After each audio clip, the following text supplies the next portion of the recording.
swish or something that you wouldn't have to go get it cleaned anymore, that my job might be obsolete, but that's never happened. Yeah, the technology's it's coming, but you know. See, Beth, you missed your chance. You should have invented that pill that cleans your teeth, you know, and cashed in on that, and then you wouldn't have had to go to work. That's right.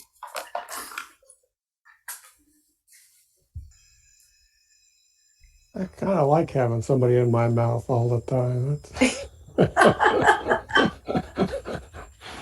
Not really. Well, it was a social thing for a lot of me and my patients. We enjoyed seeing them every 6 months, and catching up on things. I don't know. It was always kind of a one-way conversation, though. Like,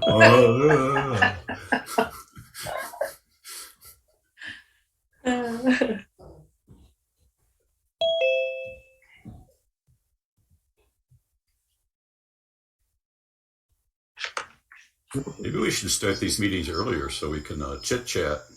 That's right. That's one thing we miss with having in-person meetings is the schmoozing that goes on before the meetings and after meetings. Right. We used to go, and I would talk to you, Roger, while you were setting up your equipment.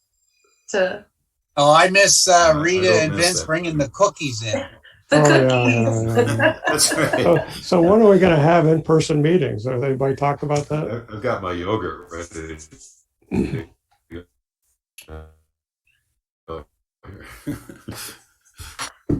Well, I'm not ready for that anytime soon because this does save time. Yep. If we have to start going to in-person meetings, if we do it at Scioto Township Hall, I'm gonna learn or we have to have somebody run their Zoom hardware setup and multi-cameras and all that. And I don't want to go back to having to record with 1 or 2 cameras and edit it afterward. Yeah. We'll just say those were the good old days.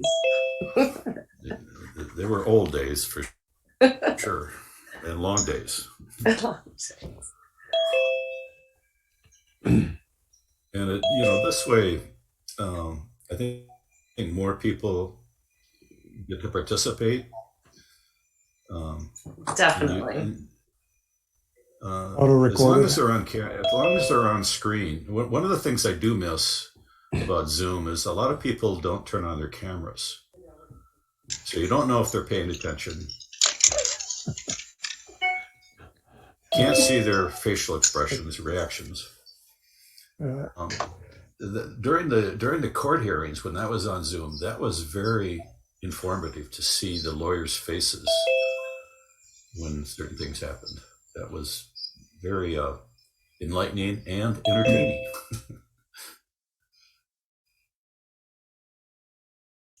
Right, Brian?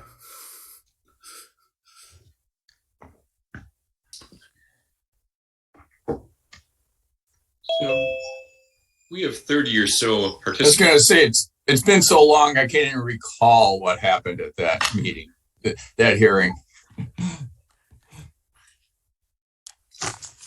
Why don't we go ahead and get started? All right, I'll introduce myself and then introduce Beth to get going here. So I'm Roger Rail. I'm chair of CARD and chair of South Residents for Safe Water. I'm in my 29th year as a citizen. Paul Gelman, Danaher, 1,4-dioxane and contamination. So I'm going to share my screen to bring up the agenda. You're breaking up a little bit, Roger. Yeah, well, I got a lot of things running here. Share my screen. Screen 1, screen 2. There we go. While you're doing that, Roger, if anybody is not on the mailing list but has joined a different method through the Zoom and would like to be on the mailing list, please put your email in the chat for me, and I will be able to also mark you as being present. I have your name, so you will be marked, but if you want to start getting correspondence, put it in the chat for me privately if you want, and welcome. Okay, Beth. Want to take over Okay. item 2? Well, so that right into the approval of the February minutes. There has been no change since I sent them out to the board. This is a board vote. Do I have a motion to approve the February minutes? So moved. And Um, supported? All in favor? Aye. Aye. No opposed? Okay, good. The minutes are approved. Okay, then Jack, you want to take over from 3 on? Yes. Thank you. First, I'd like to start out by recognizing Haley Brown from Representative Dingell's office. Welcome to the CARD meeting. Would you like to introduce yourself? Yeah, thank you. My name is Haley Brown, and I am the Ypsilanti area and Western Wayne County field rep for Congresswoman Debbie Dingell. I'm sure you all are more likely to be familiar with my coworker, Katie, and she is kind of transitioning out of the office. She has a new position, and so I'm kind of covering different things for her. So I'm happy to be here. That's pretty much it for me. So thank you. Of course, of course. And before we dive into the agenda, I want to point out that we spent a fair amount of time at the last meeting discussing what to call the court's order. And so I went and I pulled up the June 1st, 2021 order. And the title of the order is the order to conduct responsive activities to implement and comply with the revised cleanup criteria. It makes no mention of the proposed consent judgment in the title, although it does adopt it within the text. So I think it's appropriate to call that order the June 1st, 2021 order of the court. Putting aside that now, let's dive into the old business that we have. Does Eagle have anything to report on either the confidentiality agreement or the update of the response for information from the polluter? I have a little update. Can I interrupt just a second? Sure. Jack, there's some new people on screen. Maybe you should introduce yourself first. Oh, I'm Jack Eaton. I've been appointed by CARD's board as the executive director, and I conduct these meetings to try to keep us on our agenda and within our allotted time. And the way that you get recognized in one of these meetings is to use the Zoom hand raise feature. So if you have something, I will try to call on you in order. Is that what you wanted, Dan? I mean, Roger? Go ahead, Dan. Yeah, my name is Dan Hamill. For those that don't know me, I'm the Project Eagle project manager for the Gelman site. So I'm the day-to-day contact, day-to-day project manager. So if you have questions, you can send those to me. And again, I'm with Eagle, the Jackson district office. My office is in Jackson. But as far as I wanted to also point out that you'll see me in response to your questions or concerns about what I keep calling the previously would call the consent judgment order. I'm referring it to now to the response activity order. So if you hear me say that, that's what it is. It's the June 1st order. So I'll be calling it the response activity order. As far as item A, removal of the confidentiality agreement, I do have an update.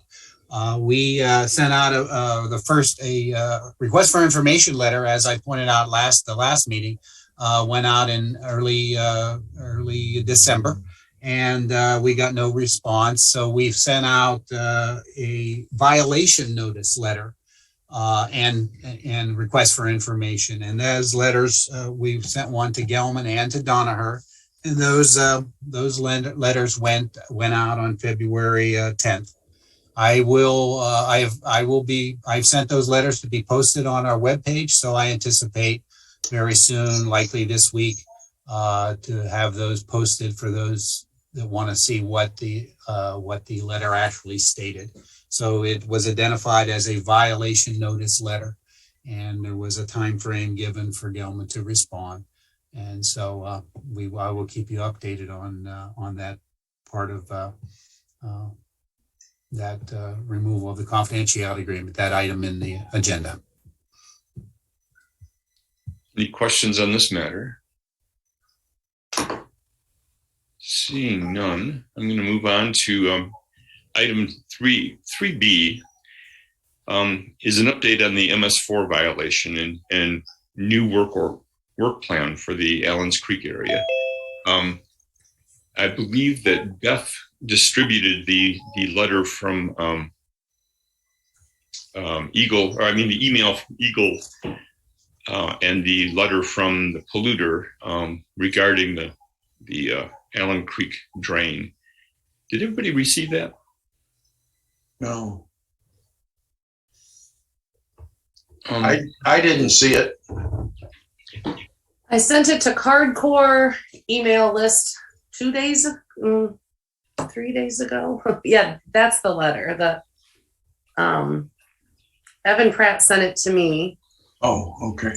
And I think I titled it Correspondence from Washtenaw County Water Resource Commissioner about the MS4. So I need to click, in my presentation, I'll clarify some things. So why don't you? Well, if you'd like to do that at this point, go ahead.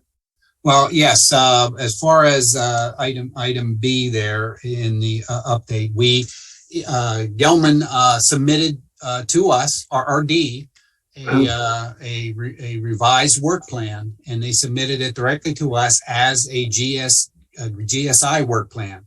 The work plan previously was submitted to Evan as an MS4 work plan. So this letter that you put up on the screen is the transmittal letter from Gelman, transmitting a copy of the new revised work plan.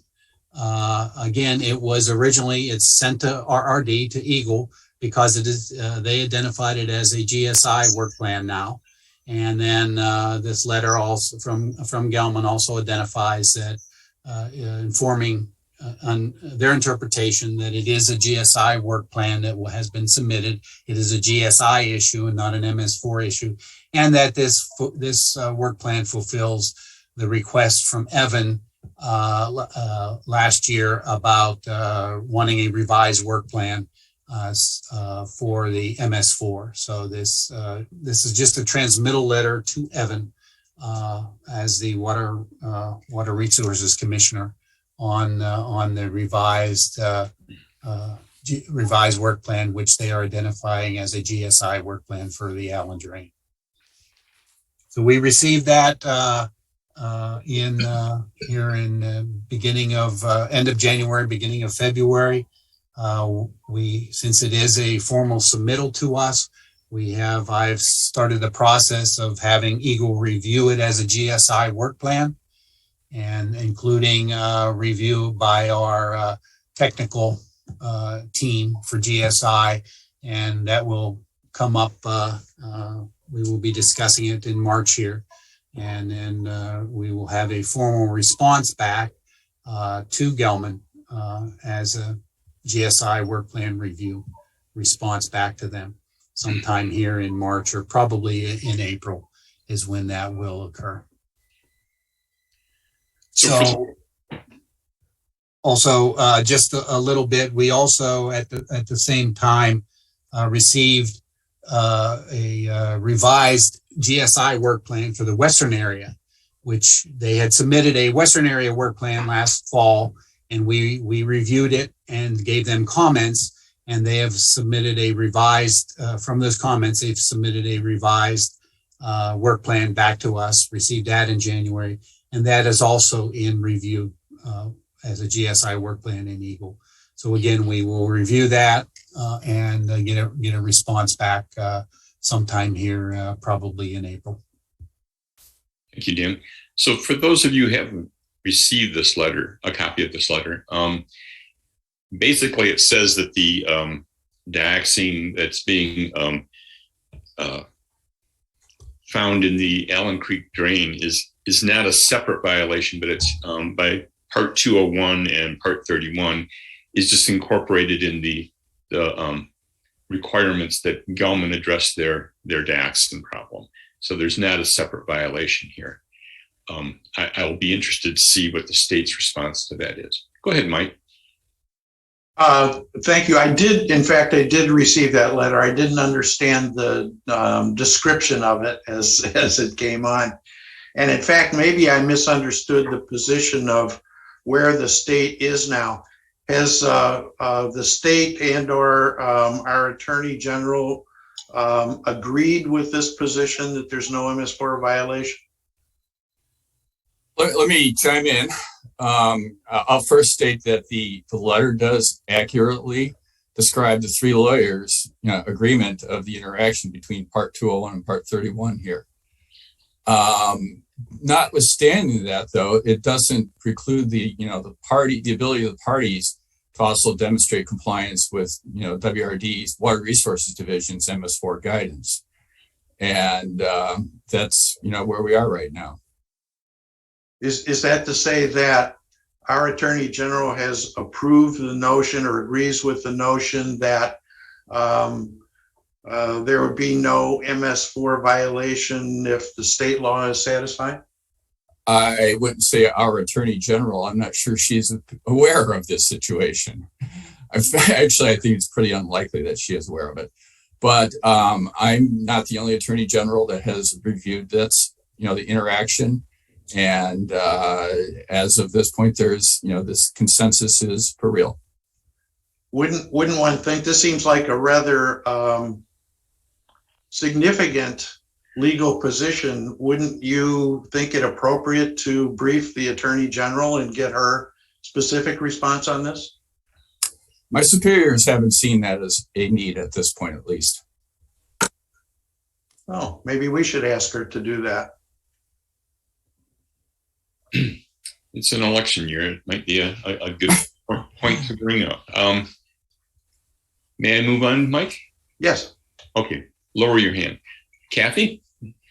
I have a question for Dan, and I'm just wondering, in terms of the Eagle's review of this correspondence from Gelman, will Christine Elwin be involved in this review? She's the director of the MS4 permit division. Yes, we are working with Christy. I've already discussed. She has this letter. She has the new revised work plan, and as you know, I worked with Christy with the first work plan, which was identified as an MS4 work plan. So she is aware of this. We will be talking with them. We will be interdivision talking and working out again the Part 201, Part 31 implementation of GSI venting to a MS4 sewer. So yes, we're working with her, with that group, not only her, but her supervisor currently. Oh, okay, great. And I just want to thank Eagle on behalf of the city of Ann Arbor, because one of the Eagle employees has joined the city's environmental commission.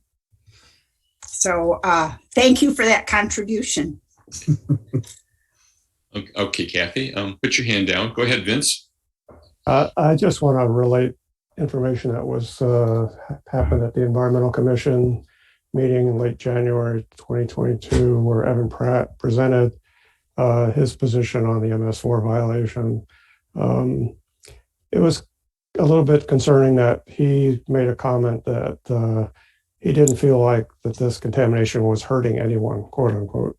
And I think that that's unfortunate. I think that we've had 49 part per billion in West Park in recent time. And I think that that's a concern that a lot of the neighbors have in the downstream areas. A lot of these tests that we've seen done are west of 7th Street, which is a much higher location on the watershed. So we need to do more testing to the east of 7th Street. And unfortunately, Evan Pratt and some others have done a lot of their testing in a location that we know is non-detect. And I'm not sure why we keep going back over there and wasting our money doing that. All right, thanks. Well, I think more importantly, this letter identifies the acceptable level of GSI as being 280 parts per billion. And so, the double-digit test results certainly wouldn't cause anybody alarm if they believe 280 parts per billion is an appropriate level. Well, that's a debatable issue. What the safe number is for vapor intrusion into a house. We'll discuss that later in the meeting, I think. Yeah. Go ahead, Beth. Yes, thank you. Will there be testing then at the outflow of the drain into the Huron River, like immediately, and daily testing like they do at the outflow into Honey Creek? Well, the work plan does identify that there will be testing. There will be taking samples. The first steps of the work plan, there will be taking samples in the Allen Creek drain, and samples at the outfall.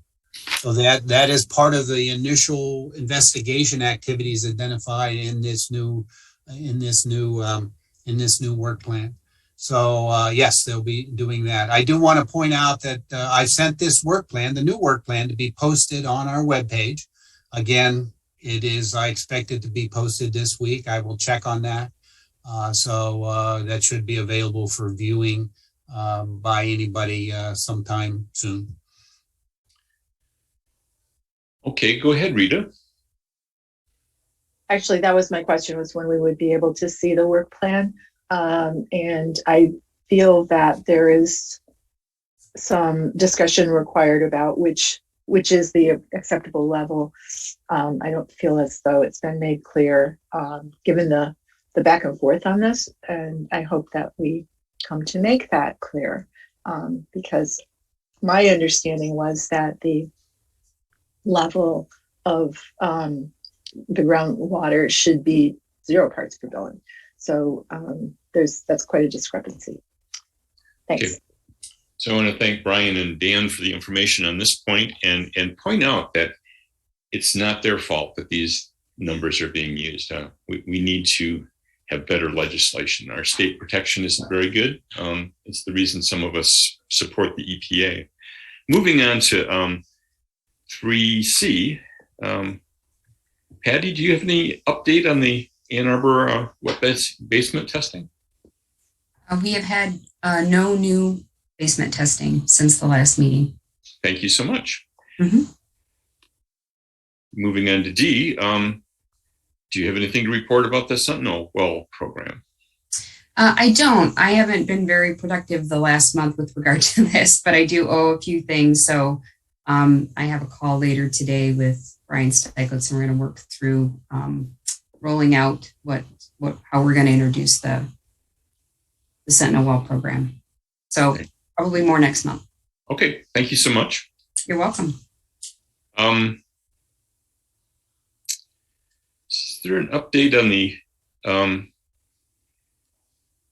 the intervener? On the appeal from the June order from anyone here? I can give a brief update. Nothing has changed. We're still awaiting an oral argument date from the Court of Appeals, as far as I know. Thank you. I just noticed that I skipped the Superfund designation update. If the Dingle representative has any information, if not, we can accept that. I do not have any information. Okay. And I apologize to everyone for skipping that. Also, Diane Russell is on the screen and just turned on her camera, so she could. So I want to welcome Diane and welcome her to make any comments that she feels is appropriate at this time to update us on what the EPA is doing. Hi, everybody. Diane Russell here with Region 5 EPA Community Engagement. I've attended a few of your meetings to date, and just wanted to pass along. I had gotten, Roger, you had reached out to me yesterday, and as part of that correspondence, I figured I'd stop in today to just give you what we have on our website still is the status of what we're working on from the site assessment team. They're still working on sampling plan locations and still planning to sample in mid-May. As far as the, sharing of that work plan, it's policy in the site assessment program that they are only they only share locations when obtaining access from property owners. They purposely kind of, as under the hazardous ranking scoring, that process is really only limited to key sampling to score a site. It's not the remedial investigation and to delineate any kind of cleanup. So there's a distinction there, probably around some of the work that you all are very focused on with what the state is doing and making sure areas of contamination are identified to be focused on for cleanup. And our case is a little bit different. It's just it's limited sampling for hazardous rank scoring. And then once a site's listed, that's when we would do more robust sampling around delineation and contamination extent. Sounded like somebody had a question. Is your hand up, Roger? Okay. I don't see any questions. We understood when the EPA came in that this will be a slow process, ramping it up. So you should always feel free to join us in these meetings, and it's okay to tell us that you have nothing new to report. So thanks again. Well, and I just wanted to make sure I just wanted to stop in today to share that clarification that the site team made for me, which I think is a good one. I work across Superfund sites in Michigan. And, at that point stage of the game, we are spending a lot of time, during the remedial investigation, trying to figure out where this contamination is. And, the NPL listing process is really a different animal, especially one that I'm used to as well. So, they're very specific and formulaic in how they apply this type of sampling. And it's important to note that as we go through the beginning stages of this process, just to remember what the purpose of that is. Having said that, Roger, I think if there's anything that you wanted to share, I think we've always welcomed, if you had information that you wanted to share with the team, I can facilitate getting that to them. So please feel free to do that. I will, again, put my email in the chat for anyone who wanted to share that. And I can always pass anything along. So thank you so much. I just have one question real quick. Is there any, thank you. Is there any idea when this may go to a listing process for Superfund? Well, I mean, they have to, the first things first, they have to do that sampling that they have planned for mid-May. And then what the internal steps are from there, I'm not sure, other than what they have definitely communicated to you all, that it can take a while to complete that assessment. How long is a while? Through that process. What's that? I know you want to, what does a while mean? How long is a while? They've, so I believe, and I wasn't at those meetings where we had our staff from Superfund. I don't know if they talked specifically about the site assessment process alone, but definitely they said it could take a couple years. Okay, thanks. For this first part to even get it listed. And then even beyond that, cleanups can take, even once you have the Superfund designation, remedial investigation, all these things could take several years to have play out before actual cleanup actions are taken. So. Thanks for coming. Thank you.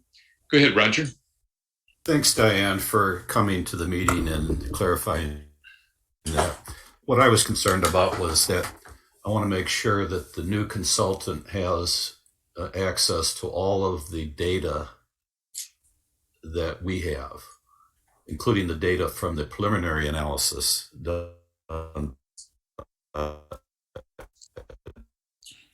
different information that is not in the current database.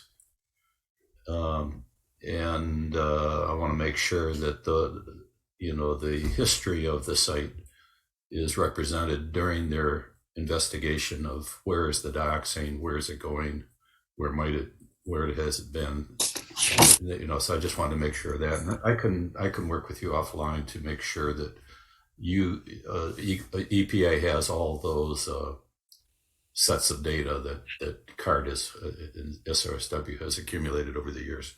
Thank you. So I just want to make sure, is this something that you've already shared with Eagle or that Eagle has access to? Because I know the team is working closely with the relevant Eagle and Eagle contacts and things like that. So is that something that's outside of what Eagle has access to? Apparently. Okay. Yeah. Well, just give me the information that you want us to kind of make sure we have in our repertoire, and I'll make sure I get to the site assessment team. Okay. Thank you. Again, thank you. So now I'm going to return to F. Kathy Knoll said that she had no further update. Perhaps Brian Nagel can tell us if he has any further information on the appeals, either to the Court of Appeals or to the Supreme Court. No, I don't. We're just really waiting. The only thing that I've sort of heard from, appellate lawyers is that the Court of Appeals usually likes to hold the hearings within a year of when the case was originally filed, the appeal was filed. So that might be May. Okay. So are the various briefs that have been filed in the appeals available publicly anywhere?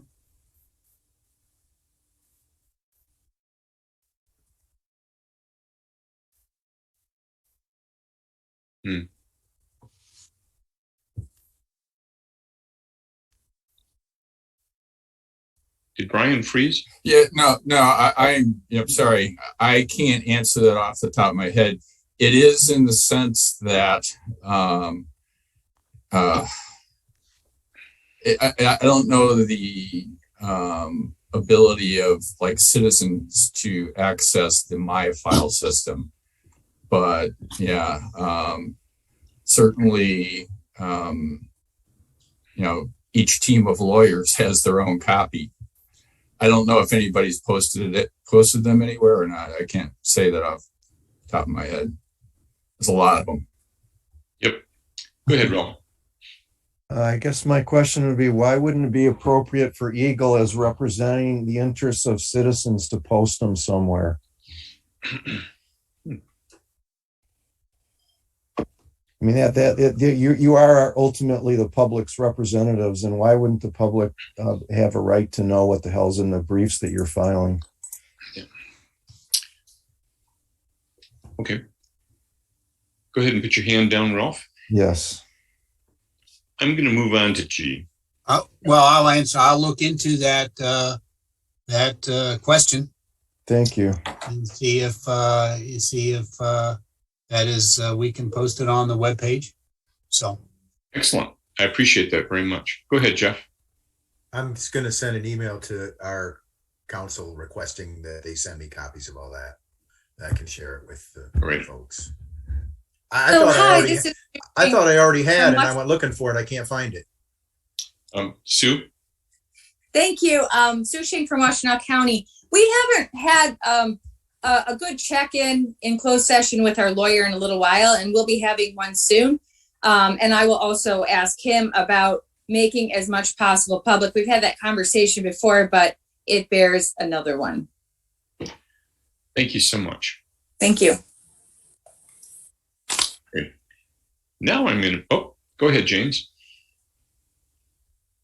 Just to verify, so are these motions privileged? If they're indeed public information, I'm just curious as to why they aren't. Is this a general practice? I guess I'm just curious as to why that is, given what Ralph mentioned a moment ago. Well, if you went down to the Court of Appeals, you could ask for copies, and they'd probably charge you, 10 cents a page or something. But our lawyers have all this, and we just want it hosted somewhere where anybody who has any curiosity can go look at it. Dan Hamill from Eagle has offered to do the legwork to make it publicly available without all of that cost. So that would be nice. I think it would be a good gesture. Well, I'll check into it. I want to manage expectations. I will go to my management and just say what questions and requests have been made. So we'll see. I know we have posted some other legal documents, including the CJ order, but haven't done a lot of appeals and those types of things. So, okay. I guess I say if they aren't privileged, I can't see why there wouldn't be a problem. So they're not. It's just what level of bother you have to go through. Go ahead, Roger. I'll just remind everyone, as I was one of the parties in the contested case that kept Gelman from dumping 60 to 100 parts per billion into the creek, partially treated purge water.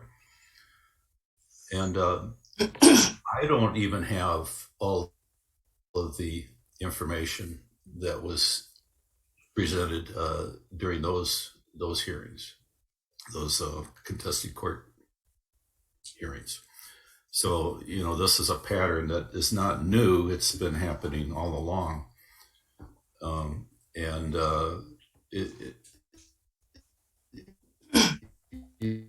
Some of the information that was, there's a lot of information. So careful what you ask for, because somebody has to organize it. So, but it's also important that all the decision makers have access to that information. Indeed.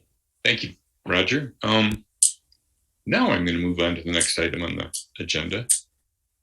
The Scioto contaminated homeowner wells. Kathy, do you have anything on this? Yes, I can add a few things. We had a town hall on February 17th to educate residents and other interested parties on the recent well testing and the plans for future well testing. We had a panel discussion, Washtenaw County Health Department, Eagle, Michigan Department of Health and Human Services, and Keith Gadway from Quantum Environmental all attended and answered questions. Residents, and thank you to all of you who participated on the panel. Residents submitted questions in advance and during the 2-hour town hall. So we moderated questions. We tried to moderate questions. Several of them were left unanswered. We are going to be compiling a record of all questions that were asked and the answers from the panel members. This hasn't even been started yet. All unanswered questions are going to be sent out to the appropriate panel members, probably within the next couple weeks. We had approximately 125 participants throughout the meeting. Sometimes it was as high as 150. We've had a lot of resident feedback. The town hall was well received. There were some questions that came up during and after the town hall, and there are a couple in particular that I wanted to raise today for discussion with Eagle. One question pertained to a map showing a volume decrease in what is thought to be the plume. And I think that I'll let someone else respond to that and discuss it in more detail. And another series of questions related to a comment made by Keith Gadway, the consultant for Scioto Township from Quantum Environmental, And his comment pertained to the fact that sometimes when there's well testing at one residence, that you don't need to have well testing at the next door residence. So we are in the process of clarifying that comment a little more. And I don't have any answers from Keith today, but maybe someone else here who has scientific knowledge would want to comment on that. But we'll be in the process of clarifying that issue. So I'm going to stop there. And I've offered 2 questions that can lead to discussion here today. And thank you to everyone who participated. So before I call on Beth, I want to note that I have put a link to the YouTube video of the town hall meeting in the chat. If you want to Great. Click on that, it'll pull up in YouTube. Go ahead, Beth. Yes, thank you, Kathy, and everyone that was there at the meeting. I did not ask any questions, but I listened to the entirety. Since I don't live in SIO, I didn't want to interrupt. But when the geologist showed that plume map of all the purples, the rockworks, and he was first off, let me back up. The question from the public was, is there modeling to show future potential pathway of this dioxide? Kind of like what Patty's done in those Sentinel wells north of town that are going to go in. And his answer was this, he showed that interactive, the highest concentrations that have gone down. So it's something I've never seen before at CARD or anywhere. It was very confusing. It made the illusion that the plume is shrinking, and it's not. I'd love to hear Eagle's take on that too. But then the other thing about the wells that you mentioned about Keith Gadway saying, that's perked my ears up, because here in Westover Hills, my well was at a non-detect and the house right behind me was 1,800 parts per billion. And so we're all at different aquifer levels from what I understand. So I actually thank you for bringing these up. I was concerned about both of those answers. Okay, thank you. So on the agenda, it asks for EPA's response to these new events. Either Haley or Diane could offer anything if there is anything to offer.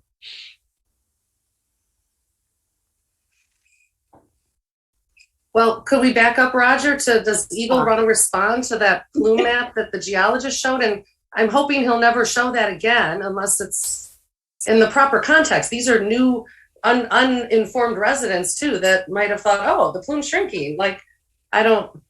Well, what that plume map that he showed was a generation of the historic concentrations from monitoring wells, and what he was showing is the highest concentration areas are going to a lower concentration.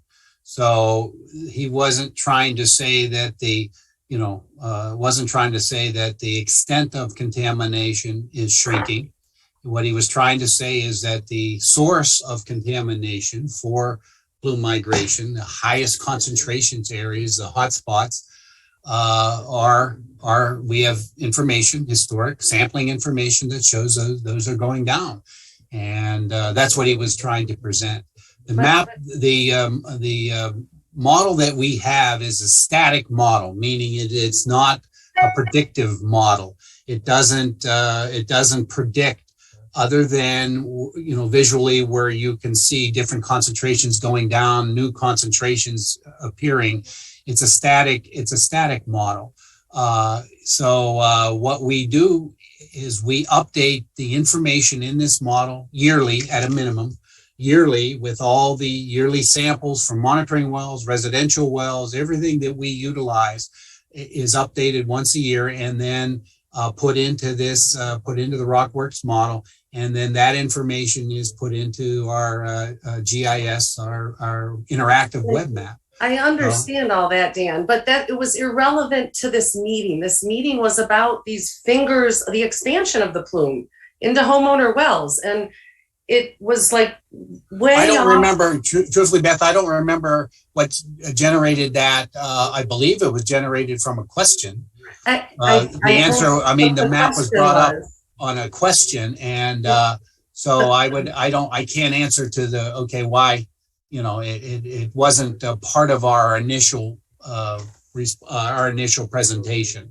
So, but that's what it is. I wanted to clarify that it we have the information that shows in the high concentration areas that those are going down. And the idea was to present that a continuing source, the source of contamination, when concentrations go down, that continuing source, goes down, the movement goes down. But again, it wasn't trying to say that the overall extent of a detection, contamination, a detection in groundwater. We weren't trying to say that was reducing or not expanding at low concentrations. Okay. Go ahead, Ralph.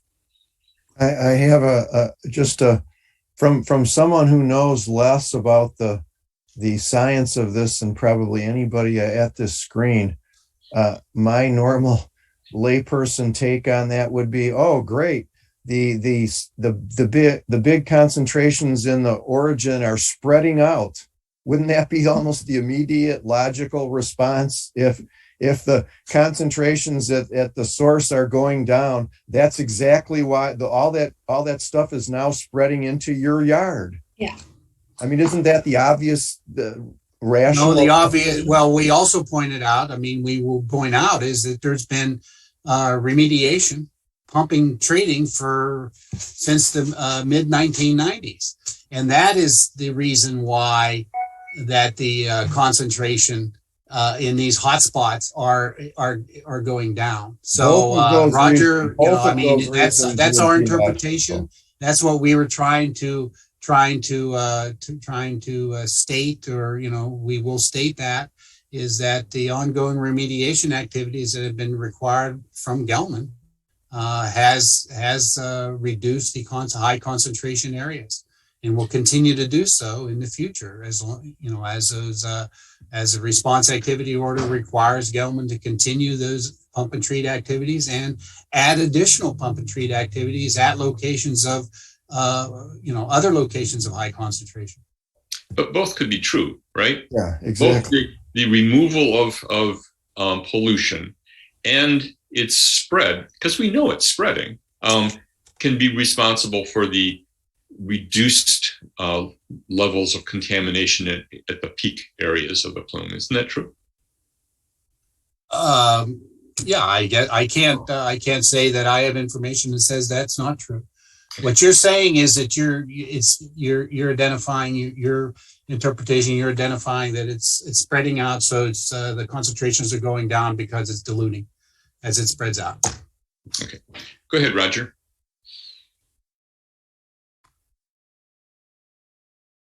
So it's not both. It's actually four things involved.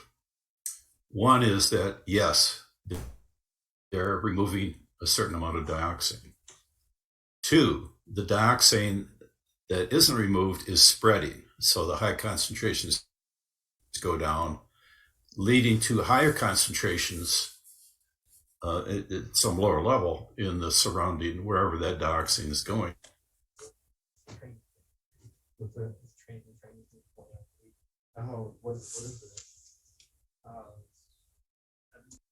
Did Roger freeze? Roger. I had to pause there for a second because I saw my screen lock up. Oh. And that'll happen again because I'm running like, I don't know how many windows here. So three, we don't know where all the dioxin is. So we don't know where some of the high concentrations are and where, because high concentrations are showing up around places where we didn't expect it because we didn't have enough sampling to show that there were high concentrations spreading there.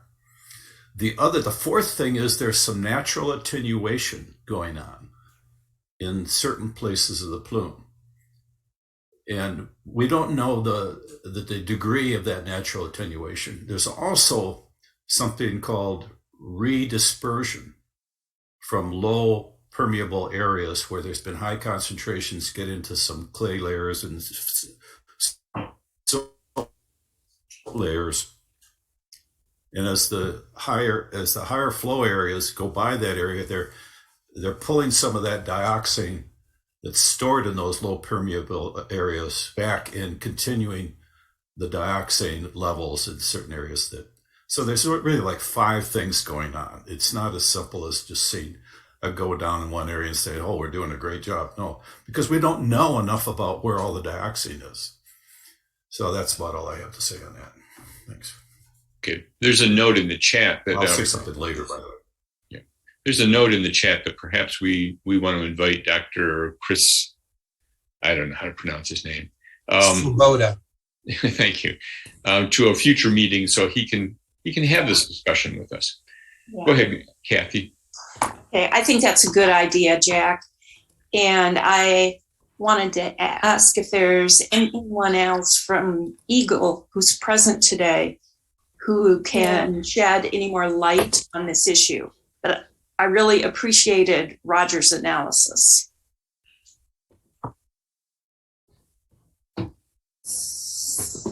So go ahead.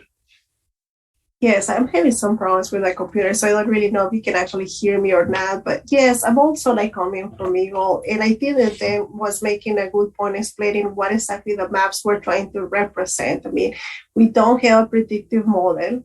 It's all based on historical information, and this is what the information is showing. Potentially, it could be I think that Ray was presenting some options. I mean, we will need additional information to make a full statement about what exactly is the reason, but we don't have more input of dioxin. We have now treatment. We have a lot of monitoring. I think that this is what information has been saying, and this is what Dr. Swoboda put together. So basically, a snapshot of the concentration through time. Yep. Thank you. Go ahead, Vince. Thanks. I think, we need to make it clear that we don't really know how much 1,4-dioxane was dumped into our groundwater. It's changed dramatically over the years. We've taken out much more than they said they actually used originally. And the other issue is we have not been doing testing like the bedrock. CARD has been asking for years, we need to do these tests to bedrock because we need to know what those concentrations are down near the bedrock location. And it just hasn't been done, and it's really inexcusable. And we need to start doing that. We get a better. Well, I like to comment on that. The response activity order that Gelman is implementing right now, that Eagle is overseeing, is sampling to bedrock on the majority of the monitoring wells, vertically profiling, meaning drilling to bedrock to get geologic samples of the material that the groundwater is in, and also doing analytical tests every 10 feet as they encounter water down to bedrock. So we are doing that as part of this response activity order. We then, Eagle is involved, talks with Gelman when a monitoring wells at a particular location are ready to be installed. We have a say in where those wells should be installed, the vertical interval. And so far, wells at a specific locations, there's been 1 to 3 monitoring wells installed at each one of these new response activity order monitoring well locations. So we are doing sampling to bedrock. I want to confirm that. I thought you had said in the previous meeting that you weren't able to get them to go to bedrock. So I appreciate what I said the previous meeting, there are specific monitoring well locations under the order that are not required to go to bedrock. They're basically replacement. They're going to a mid-level, so they only drill to mid-level, and that's actually spelled out in the response activity order. That should change. All right. Put your hand down and go ahead, Roger. I just want to clarify something that Vince said, that Gelman they haven't taken out more dioxane than they used. They've only taken out more dioxane than they estimated was in the groundwater twice. They originally estimated 64,000 pounds groundwater, then they up that to 80,000 pounds. And they've already removed more than 115,000 pounds of dioxin. The other thing about that is that Keith Gadway in that SIO town hall said that there were 800,000 pounds of dioxin used.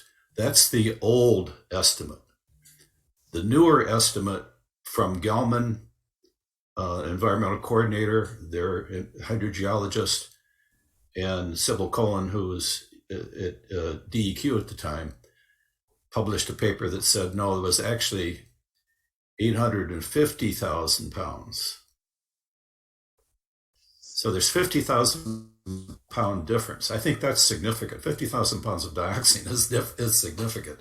If you work that out, if you dump that into Barton Pond, that would be a pretty big high concentration. So I'd like to have people who are weighing in on this have the most accurate and up-to-date facts when they speak. And that includes all of us. And, you know, maybe I misspoke just now, but somebody needs to pay attention. And, you know, when somebody uses the wrong figures, call them out on it, because it's important. We can't just be, you know, one of the Eagle people recently told me in the last couple of years, well, it's good enough for government work. And for a site like this, that's not acceptable. And I appreciate Dan Hamill saying that, you know, we're doing a better job, that Eagle's doing a better job now, that we don't lose that. You know, let's do the best we can with what we got. We gotta have due diligence to match the scale of the problem, because this is the largest 1,4-dioxane contamination of its type in the country, if not the world. And we need to have due diligence to match that scale of the problem. So that's all I have to say at this point. Thanks. Thank you. Rita. Thank you. A couple of things. One is that I just want to agree with what Kathy said, that the impression that Sabota gave in that meeting, I interpreted what he was saying as meaning that the plume is getting smaller. So Dan, I really appreciate your clarification. I think the way you said it makes a lot more sense, and I don't feel like that is what came through at that meeting. The second thing I wanted to bring up is these different mechanisms that are proposed to explain the decreasing concentrations of 1,4-dioxane. They're all possible. But there's a recent paper by Jackson, who was, I guess, a student of Lemke's with Lemke, and put forward these 5 hypotheses and some arguments for and against some of them. And the bottom line is the data are very scant, and the assumptions they're based on are based on very, very thin amounts of data, and they agree with that. They concluded, but yet they come to certain conclusions. And I would really caution against jumping too quickly on the explanation, which I think that Jackson and Lemke put forward, that bioremediation is the big one. They have zero data in that paper, yet that's the conclusion they draw. So I'm just putting forward that people should be cautious, should understand there are these potential mechanisms that can explain why the concentrations are going down in certain monitoring wells, but they're really based on too little information. So thank you. Thank you. A good point there. So then now I'm going to move on to the next item, which asks for the EPA response to these new events. Either Haley or Diane can speak on this if they have anything to say. I don't have a response at the moment, but I am taking notes. So thank you. Thank you for all of this discussion, and I'm learning a lot. So thank you, everyone. And you should feel free to reach out to CARD members if there's any gaps in your understanding of what we talk about this morning. Wonderful. Thank you. This is Diane. I just wanted to note that we did attend. Sorry, my cat wants to go to the meeting. I did attend the Scioto Township town hall, and I'm trying to remember. I provided an update. Someone had asked a question about the status of EPA's work, and I provided an update and a link to our website for updates.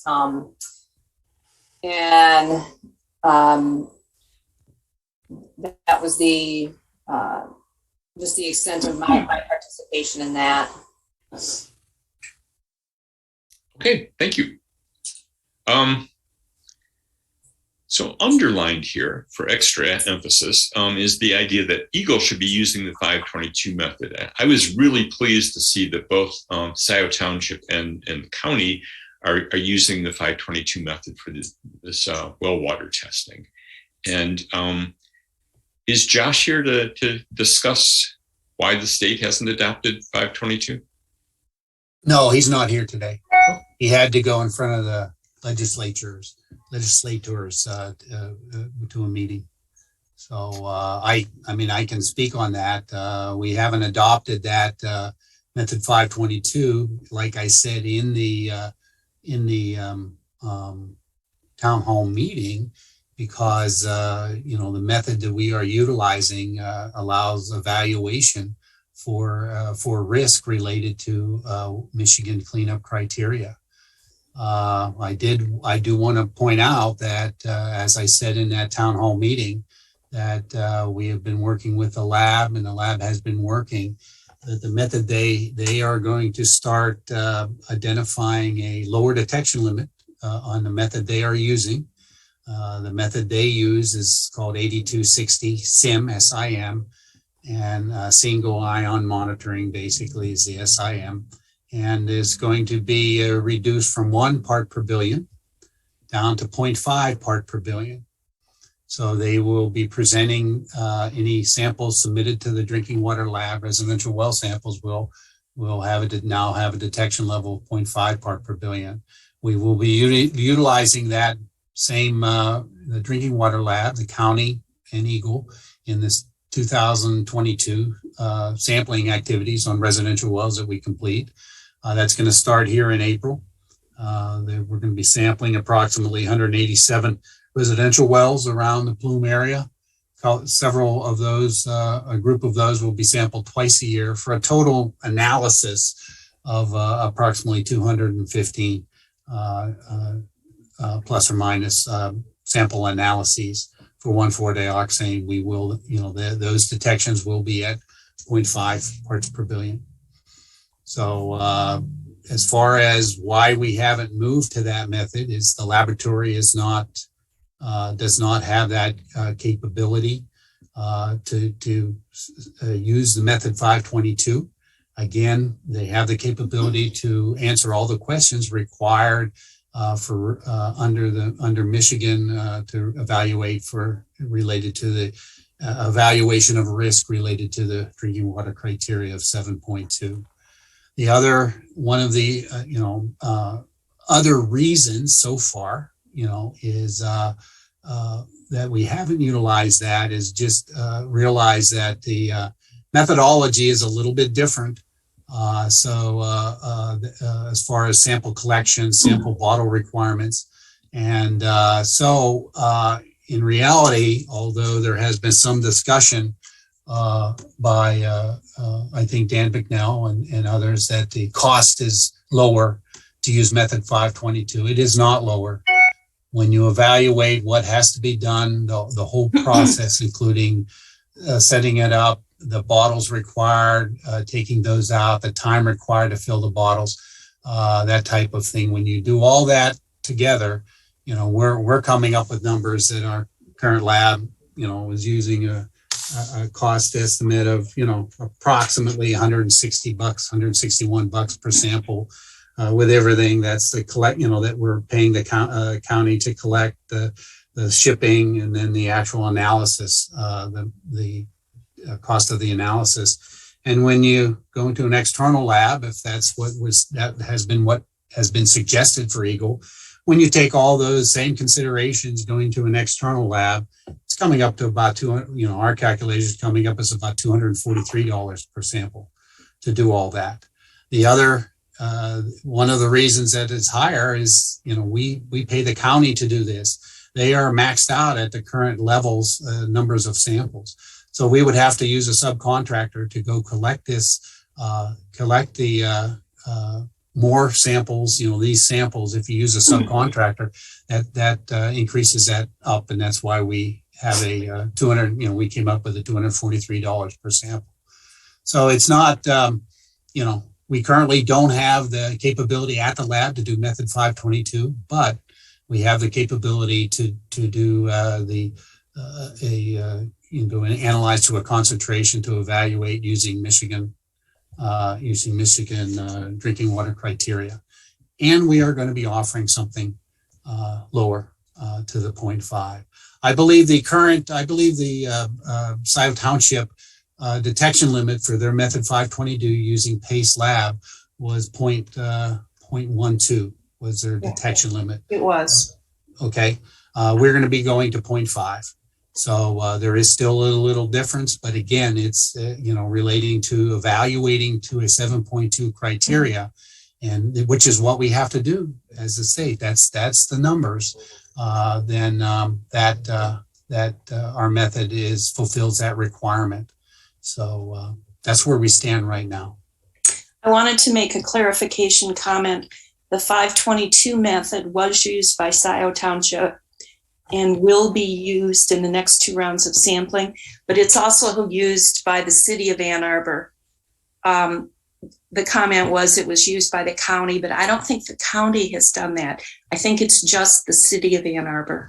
Well, I'm pretty sure that's why Kristen has her hand up, is to clarify my misstatement. But go ahead, Kristen. Yep, that was it. Thanks, Jack. I just wanted to clarify that the county partners with the state, and so we will be testing at that 0.5 part per billion limit, but we do not use the EPA method 522, again, because of the contract with the state. Thank you. So I wanted to circle back around to what Dan said. So if I understand what you said, Dan, what you're saying is that although the testing of under the 522 method is cheaper, because it's more sensitive and there's a greater likelihood of contamination during collection, the collection process is actually more expensive. Well, not really what you stated. The collection process, the overall process to collect a sample is more because the bottle requirements, for sampling, for example, sampling for the Eagle Lab, we take 2 40 ml glass VOA vials, which you can hold in one hand. Mm-hmm. The sampling bottle requirements for using method 522 are 2 amber glass, brown glass, 500 milliliter bottles. That's what they have to receive at the lab to run that method, or 1 liter glass amber. So when you take that into account, you have to have many more coolers to hold those samples to get them out to the sampling locations. And then once you fill those up, you have much more cost in shipping and just handling the time and the people needed to do that because they weigh so much more. Where the county can get away with taking 30 samples in a large cooler of the 40 ml VOA vials, you'd need probably 5 plus or minus coolers to ship for the 522. So those are all the I wanted to make sure that is one portion of why the overall sample, at least our calculation, the overall cost of a sample is higher using method 522. Okay, thank you. Michael. You're mute. Perhaps the confusion on what the county did came from the fact Ann Arbor Township also used 522. So that was another jurisdiction that did. No, I think it's just because I'm not very careful on what I say. But go ahead, Roger. Yeah, I was just going to point that out too. Ann Arbor Township used 522. The city of Ann Arbor uses 522. Scioto Township uses 522. The county, in contract with Eagle, uses an older method, And Gelman itself uses another older method. Both those two older methods can only detect onto one part per billion. Now, there's places where 1 part per billion is appropriate because you don't need to, if you know that dioxin is there, you don't need to look below 1 part per billion. But there's areas around the edge of the plume that the townships are doing and the city is doing that you really want to know a heads up before it gets to 1 part per billion. So you can find these narrow pathways of concentrations that are making its way out to the hinterland. Eagle's Gelman database does not include a field for what analysis method is used. It might be put in the note field, but that appropriately should be done in a separate field, as what happened when the early sampling was done by the Michigan Department of Health, had a separate field for that. But when they got absorbed into DEQ, those kind of details were lost. And we need, in the next iteration, when there's a proper database, complete database with all these kind of fields added back in, maybe when the EPA comes in, that kind of detail is going to become important. Like, show me all the 522 samples. You can't do that right now, even if the 522 samples were in the Gelman database. There's no selection method to do that right now. So I just want to point that out for everyone. Roger, I want to also clarify something. As I stated, you said that the Eagle Lab is 1 part per billion. Well, we're saying that it's now being going to be 0.5 part per billion on future sampling. So I want to make that clear to everybody. That the lab has done a lot of work to get the method they are currently using, which I think is at least a very good option that we're offering in the interim as these questions come up about the testing and the requirements. But realize, under the Michigan environmental law, the lab is doing the lab method is what is, it does reach the detection limit that's required for evaluation. That's all. I just want to make sure we're going to be doing 0.5 from now on. So thanks for clarifying. And I'll keep you posted. Clarifying that, but again, even as these new samples come in under 1 part per billion from Eagle, you won't be able to select unless you happen to know that maybe select by date, say everything after 1 part per billion. Well, one thing you will be able to select, Roger, under our database, the detection limit is identified. So you can, from now on, there'll be, the detection level on an analysis method. It won't have the method name, 522 or 8260 sim, but it will have a detection level. So that from now on our database, you'll see a 0.5 as I think it's identified as a reporting limit. What's the lowest they can get. So that is one way to evaluate the field. Thank you. Thank you. Okay. Go ahead and put your hand down, Roger. And I'm going to move on to the next item, 3H, the Knights of Columbus development. Do you have anything new on that, Kathy? There's nothing new on it. For people who aren't aware of the issues with this, the developer is proposing a community water well. And this location of this development proposal is very close to sites that have tested positive for dioxin. So it's going to be a very controversial issue. There's nothing new. It's still at the Planning Commission. Okay, thank you so much. Go ahead, James. And just a quick question for Kathy. And it's not, date still has not been set for this project to come back. The township is still waiting further information from the developer, correct? Correct. All right, Thank you. All right, thank you. So then moving on to Eagle's update. Want to take this, Dan? You're mute. Yep, I was muted. Under basically a progress report on the implementation of the response activity order court order, the June 1st court order.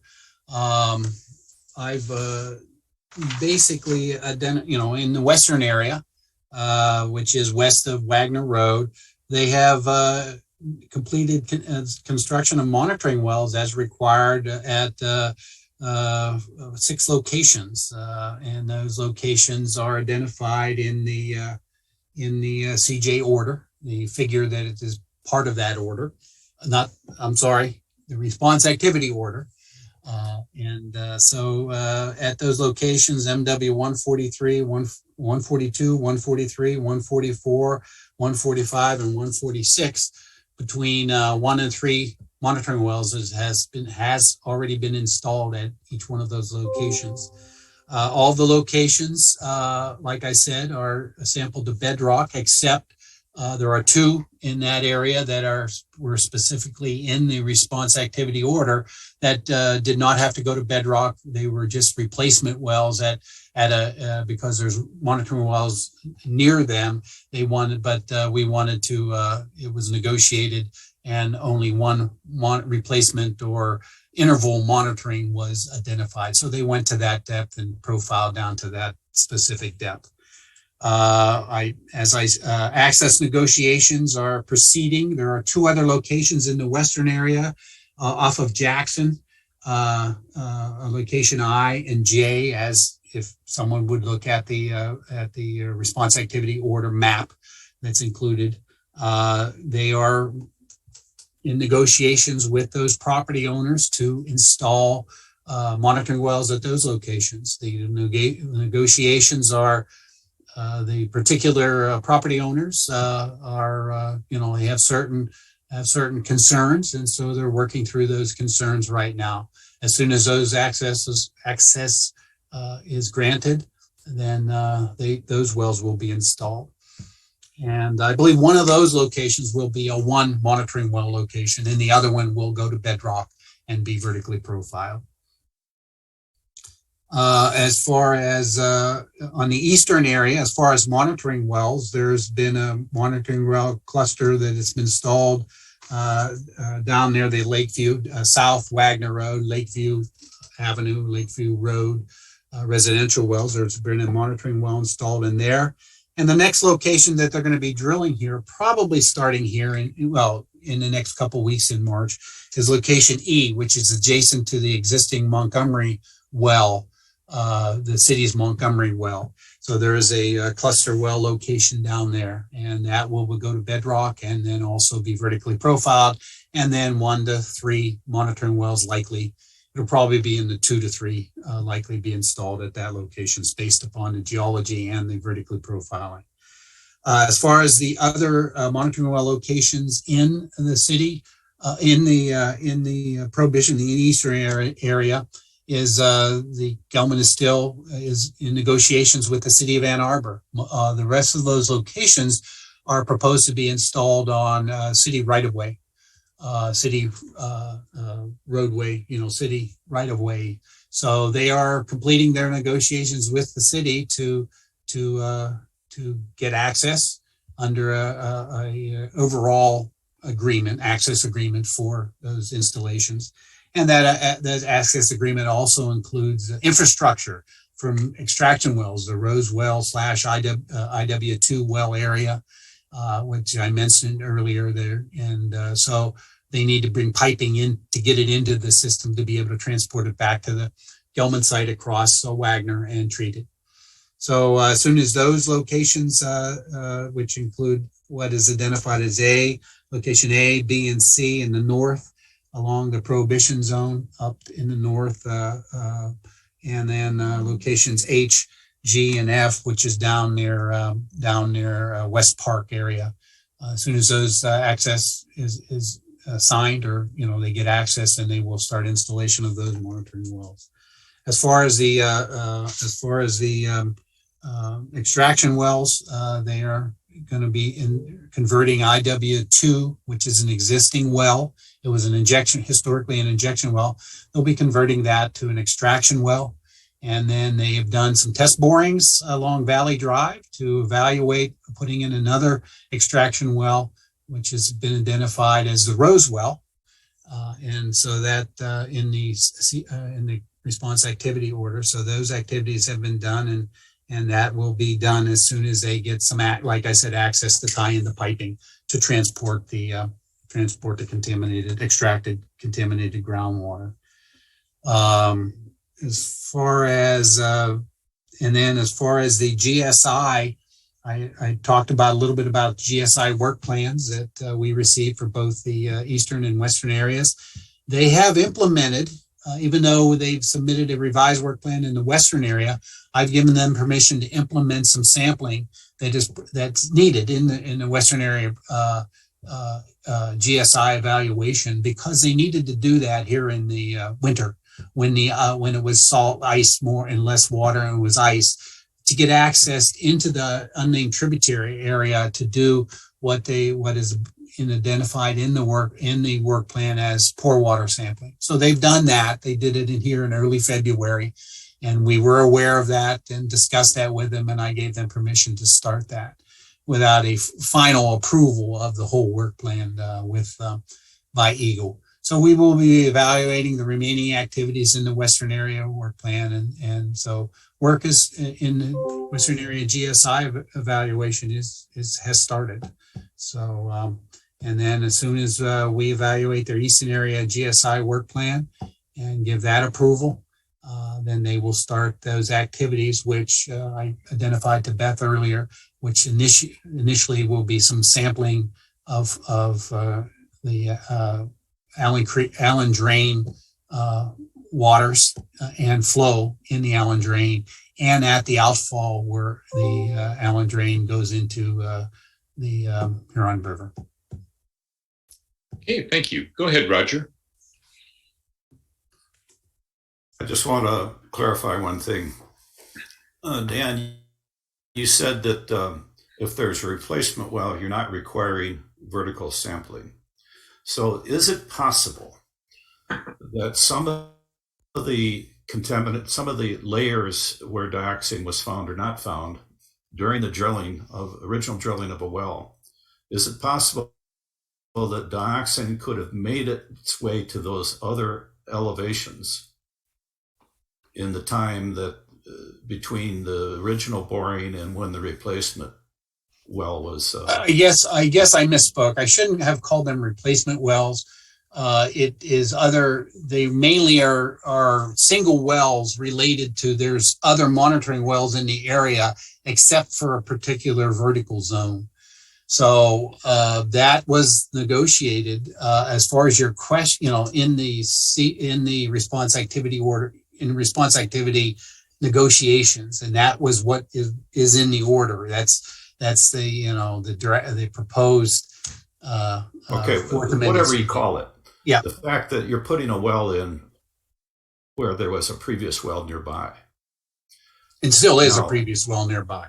Right, but of course the previous well nearby is only sampling where the screened elevation is. It's not going back and sampling all the other elevations that it bypassed during the original boring. So do you have any evidence of any layers of dioxin that made its way past a monitoring or purge well because the screened elevation was only in 1 or 2 or 3 locations? No, Roger, I don't have any evidence unless I have vertically profiling. Right. And because you're not, but again, the reason why these are part of the order. I know, but the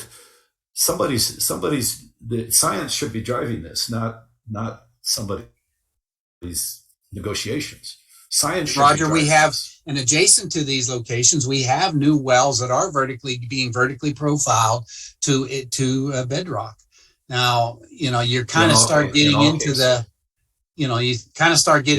how many wells, how close do the wells have to be?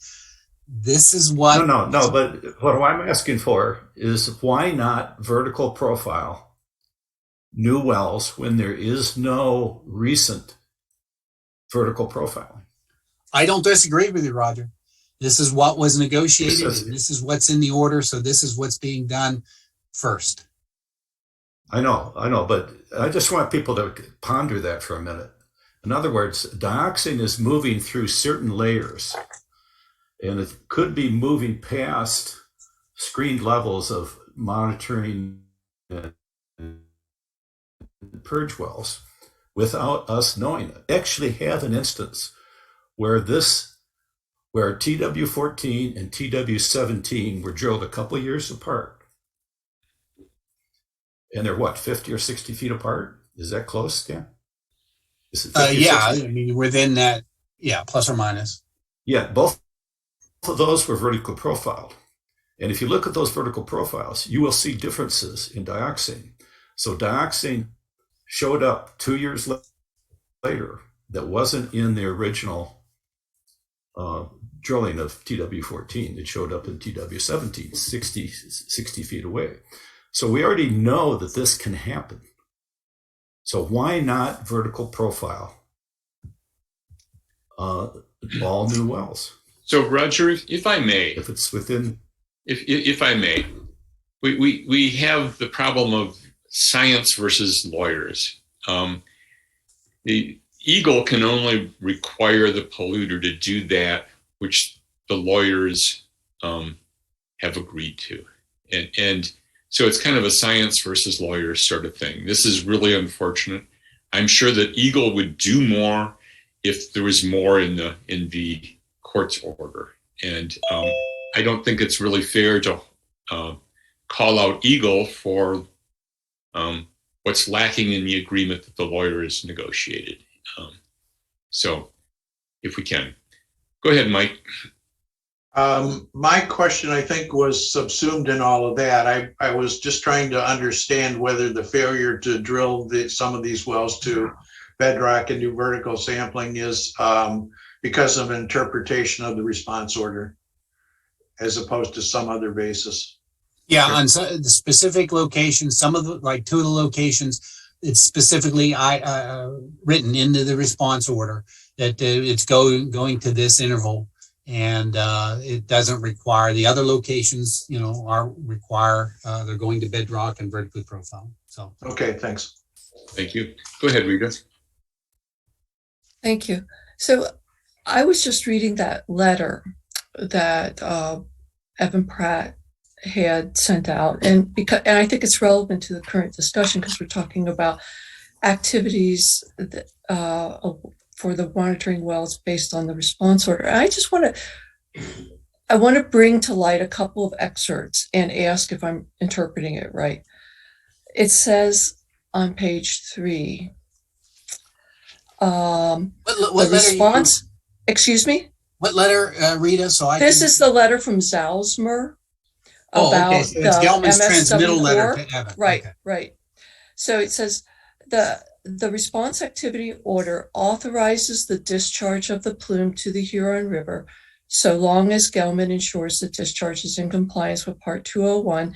Indeed, the entire Eastern Area Remediation Program required by the response activity order is premised on the eventual discharge of the plume to the Huron River.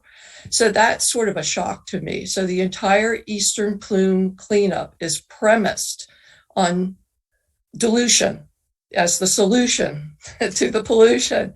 And then in the third bullet below that, it says the potential discharge of the plume to the Huron River by the Allen Creek is authorized by the response activity order. And I find that sort of remarkable because the Allen Creek drain is been co-opted as a pollution conveyance. And I thought that this was fought in the city of Ann Arbor like decades ago. And so I guess from the city's point of view, I'm wondering what's going on. Is this allowed?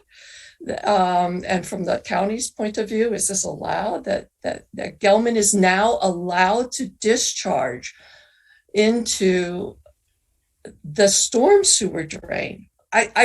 We did fight this. I remember clearly that Pat was part of that fight. So I don't know, how did this happen? I guess I'm asking, and am I reading it right? So thank you. I think it was when the court adopted the prohibition zone, that this was all just simply kind of accepted, that the eventual destination of the plume was the river. I understand the prohibition zone very well. Disagree with it, understand it. And I also should note that Eagle did not support it. Thank you. But it did not say, the prohibition zone, I don't think said that the eastern plume was going to be cleaned up by just letting it discharge, that there were other provisions involved. Anyway, that's all. Thank you. So a number of hands were up previously, but they've all gone away now. So, go ahead, Michael. You're mute. That's, the question Rita raises is why I was asking whether the Attorney General had weighed in on this issue. Because there were other issues involved in that eastern area remediation that got removed, or at least were not included in the proposed fourth consent judgment. But they were just not discussed. It wasn't like it was accepted, so far as I would believe, at any rate. It was accepted that the river would be the sole quote unquote treatment for remediating this plume that's moving eastward.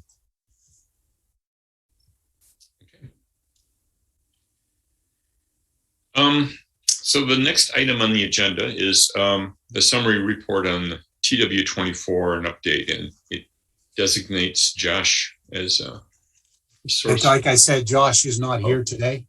So we're going as far as that was left over, I think I really updated last time a summary report. TW24 is one of the is a extraction well that has been drilled on site as required under the response activity order. It's one of 3 on property extraction wells. It's the first of 3 that were done. And what I believe the question was is we had received, that well was installed in 2017, or the boring was done. We received a boring log, and I passed it on to the card back of TW24 once they in last September here. And as far as a summary report, we are expecting a report once all the on-site activities identified in the response activity order are completed. So they still have those activities as far as they still have 2 other extraction wells to install. They may, they are in the process of getting those installed and put online. And then once that's done, and we will get basically an as-built report that will include more information related to those, what is the core extraction wells, core area extraction wells. And so I'm anticipating that will come once these other wells are installed. But this TW24, the question was, hey, it was installed a long time ago. Why don't we get more information? What was done out there? And that is, we had that same question, and that information is is covered in our information request letters and the violation notice letters, that the information related to on-site activities, we want to see all of it. So that's the latest. I'm anticipating once they get the other ones in, that we will get some more information as those are installed and put online in their core area extraction. Thank you. Seeing no hands raised, I'm going to move on to the next item. Beth wanted to make a statement about the NPDES into Honey Creek and First Sister Lake. Thank you. And I don't know if Dan probably doesn't have an update, and I don't know if there's some names I don't recognize or if they're water resources people, but since I have the floor, I'll just go ahead. I, as you guys know, many of you, I live right across the street from the Gelman site, and it's currently the Sister Lakes Association. I'm on the board of that. I'm not speaking as a board member today. I'm just speaking as a resident. But as a resident that lives right near on First Sister Lake, I would like this permit to be expedited as quickly as possible. The residents of this neighborhood have been traumatized enough by Gelman. The residents of Ann Arbor were overwhelmingly against this NPDES permit. I don't want it. The Honey Creek one was what, 2.5, 3 years ago. It's been in limbo. I don't want us to wait this long. Eagle, I'm asking you, begging you, pleading with you, anyone with Eagle, including the assistant AG and Andrea Munoz Hernandez and Dan, and if you could get this to Josh and whoever, maybe Director Clark, if she ever watches these. There's no reason to sit on this. Either we need it denied, obviously, but if it's not denied, we need to know something. Our neighborhood is very active right now, and we are doing all kinds of great things within the neighborhood, not just with the lake, but a lot of our great things are working with the lake. Huron River Watershed Council, some representatives from Eagle have been working on the bioswale. A lot of volunteers have been helping to monitor the lakes. We love our lake, and I have a resident who's attending right now who's on the Wells and Lakeview Avenue who's attending this meeting. She's very concerned about this discharge. We keep hearing about it every month. This needs to be expedited. It needs to be ultimately rejected, but Judge Connors actually said it was a poison pill and that it would be taken out. Gelman should not have a problem with this taken out because it just means they don't have to pump and treat. So this is a non-contentious item that 100% of the population was against, that spoke at all the meetings. And we are resilient over here, but we're kind of being pushed towards our limits. I don't feel that we should have to think about this all the time when we're ice skating on the lake. Is it going to freeze next year if the discharge is approved? So I'm just pleading to Eagle to please help us. I have my council members attending this too. Maybe she can help, and I don't know what the next step is. Thank you for listening. I need to make some clarifications, Beth, of what you're asking. There are two NPDES associated NPDES permit issues with with Gelman right now.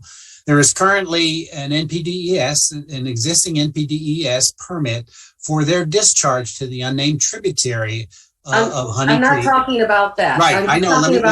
Let me clarify. Mm-hmm. So I want to make sure people understand that that permit is Gelman requested that permit be renewed, and that request was several years ago. And so as allowed under the law, as long as the request was valid, then they can keep discharging under the old permit. And that's for their treatment system on the off of their facility there. So that's ongoing. I do not have an update. I checked with Water Resources. It's still being reviewed in review. So I will, we're working because of the time frame. We want to get that issue resolved too. The other issue is there is identified in a response activity order, a NPDES permit to discharge to First Sister Lake. That's the one you're talking about. I will, as far as just to let you know that Gelman, it's in the response activity order. The judge did not take that out. It is in that order. Gelman has not submitted that request to Eagle. For that NPDES told me they permit. did 2 months ago. Well, I'm just saying they have not submitted that to Eagle. So Eagle, to Eagle WRD. So there has not been a start of an evaluation of that. Well, maybe someone can expedite this, is what I'm saying, for the public. Well, I will pass that on to Gelman. That's their call to submit That's their call. Isn't it part of the work plan that they have to do this? Well, it's in the response activity order that they do that, but there is not a required calendar, a schedule item of that. What it states in there is in relationship to the extraction well, the Park Lake extraction well area, that the first step is to submit a response activity, a NPDES permit application to discharge to First Sister Lake to Eagle. And Right. if that And we- permit is denied, then they do not have to install Right. the extraction well. So, we would but just like this to happen soon because in both of you have those, to understand in both what- of those circumstances, there is not a required date of to start this. There is not a specific within So we 90 could days just years from now still be hanging on, and we should go ahead with our plans to improve the dock area that could be underwater. I when understand. this is approved. I just want to make that clear right now. I will pass that information on to both internal on Eagle, and I will tell Gelman that we will see where that stands and say that. Well, that will just do the opposite. They'll love that it upsets us, and they'll keep I'm not hanging on. I will And ask that asking question. for the state to help the residents. So if I may, Beth, I understand your concern, but what Dan's saying is that they haven't even applied for this. So But you told me 2 months ago they did. Every update you were telling me it did. No, I did not say they applied for it. I said the first step for them would be to apply to implement the response activity order for the Park Lake extraction well, and they have not submitted that to Eagle. So we have nothing to deny, to respond to. That is their call to submit that NPDES application to us. Okay, so I thought typically that for the quarterly meetings like this, that the Water Resources Division had a representative in our meetings. Do you know if they intend to continue to participate, or what's the deal? Well, I have invited participation. I guess I didn't invite them for this one. I checked with them, and the permit writer identified that it's still in review. Both the permit writer, Jessica Stiles, and Tarek, and her supervisor, Tarek, they have come to meetings a year ago or longer than that. So I will invite them to come to a meeting. And it's not, they don't typically come. They have come to several historically, but that was pre-COVID. Okay. And so I'll check on that and try to get have them come and discuss your concerns. Thank you so much. I want to point out that we're running a little long, but go ahead, Rita. I would just ask Dan, can we actually, and Roger and Beth, can we actually put this on the agenda, that we will invite this person and put that person on the agenda from Eagle to discuss this permit? It's not even there. And I know I've been told it was there for a few months in a row, but I know, but I listen. So I don't think Water Resources can do anything until they see the permit in front of them. Okay. All right. With that, I'm going to move on to D. Is there anything new that you'd like to report, Dan? No, I mean, other than, I've already stated that the Drinking Water Laboratory, one of the big issues that I want to point out, Drinking Water Lab will be offering the 0.5 part per billion detection level on any future sampling. So that's going to be starting, I was told this week or next week, they'll do that. So our sampling with the county will have that detection level. And I want to make sure people understand, anybody that submits their own water sample to the lab, individually, that will, the 1,4-dioxane analysis will have a 0.5 part per billion detection level. So they will provide that to everybody. And then the other issue is that I wanted to make sure people understood that with this new Scioto Township sampling that has gone on, we have been given the data, and we will make sure that data is put into our 2021 update of our RockWorks model and the interactive GIS web map for the Gelman site. So I will make sure that data that we're getting from Scioto gets into there. We are in this process we have started in the process of updating from putting all the 2021 information and updating that, here. I don't have a date when that would be updated, but we are working on that. Those are the only two things extra I had. All right. So I'm going to call on Rob at this point.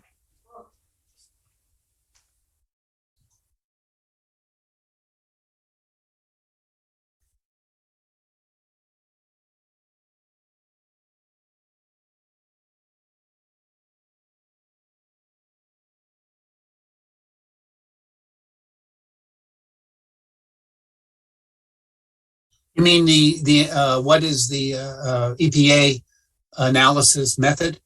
The method that our drinking water lab uses EPA method 8260 SIM, SIM, and it stands for single ion monitoring. So there's a EPA method 8260. You can look it up. When they add single ion monitoring, it allows for a greater detection, lower detection for a particular ion. So they are utilizing 8260 SIM is the method that our Eagle Lab does. Just for information, the method that Gelman uses at their lab is EPA method 1624C. It's a similar method and it does analyze for dioxane, but their detection level is 1 part per billion. That their lab gets 1 part per billion. Thank you. And that is in the response activity order. That method is required of them, from the order.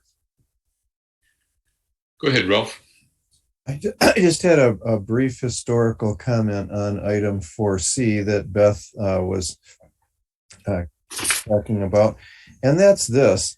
When the original fourth CJ was proposed, there was a lot of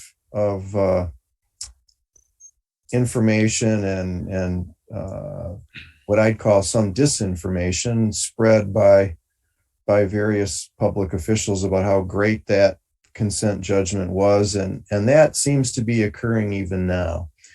The point that Dan just made a minute ago is, well, we can't do anything, and it's Gelman's call as to whether they ever apply for that permit. The original way that the CJ was presented was that it was going to have this wonderful extraction well there, which would make extraction in the core areas so much better. And now it turns out that your position is they don't have to ever apply for the permit. This is directly in contradiction to what was said way back then, and I just want to point that out. That's completely diametrically opposite of what was said at the time. I want to clarify what I was meaning, Ralph. What I was meaning is there is nothing, they are required to submit that as far as a response activity order, but there is nothing in that order that identifies or requires a time frame for them to submit that MPD. Which effectively means they never have to. I mean, come on, let's cut the bureaucratic speech. I'm not disagreeing with you, but that's what is currently how it's currently. Okay, I guess we'll have to address that to maybe your lawyer or maybe our lawyers. So that's all I have. I will repeat that the CJ was the work of lawyers, not of necessarily. I'm not putting it on Dan, but I just want to point out that if there isn't a date in the order, they don't ever have to do it. Yep. So I'm going to now turn it over to the chair for his update. Well, I'm going to try to do in 10 minutes what would normally take 40 minutes. And I'm using a new interface here. I've actually put this as a Google, what do they call this? Google Sheets? Not Sheets, Google Display. So this is like a PowerPoint. So I have all these different points and I have links in. So what I'm going to do is share this with CardCore after I'm done so you can go in and look at the details. But I'm just going to go through the highlights. One of the things that I found is something about a review of Eagle's well logic system. And this was done by the unit was reviewed the well logic database, and why they did that. And what they found out is that Michigan's well logic database, the only well database that Michigan has, and it has 30 to 80% errors. Now, I will point out that I hope that's not the case for Washtenaw County. I think Washtenaw County is better than 30 to 80%, although there's probably 30% that's missing data. So when we have SIO relying on well logic to find the depth and other well log information about its sampling, and when Eagle's Rockworks is relying on well logic data, people need to keep in mind that the basis for all the wells in Michigan are 30 to 80% errors. And that goes to the fact that, maybe Michigan's not doing as good a job as it should. So that's all I'm going to say on that. I'm not going to pause for questions on each of these because we'll be well over time. Regarding SIOS 522 sampling method, we have a map, a series of maps of those, and this also is linked in a PowerPoint-like presentation, but I will point out that these are the locations that were sampled or are going to be sampled. The green are going to be in the spring, and the yellow dots are where there's been hits already. And here overlaid on that are all of the homes in Scioto Township that have wells. This excludes the vacant properties which could be developed and have wells. For instance, like the KFC site here. So that's all I'm going to say on that. And again, this is all linked to in this PowerPoint. The summary of Rockworks versus Eagle database that I've been comparing and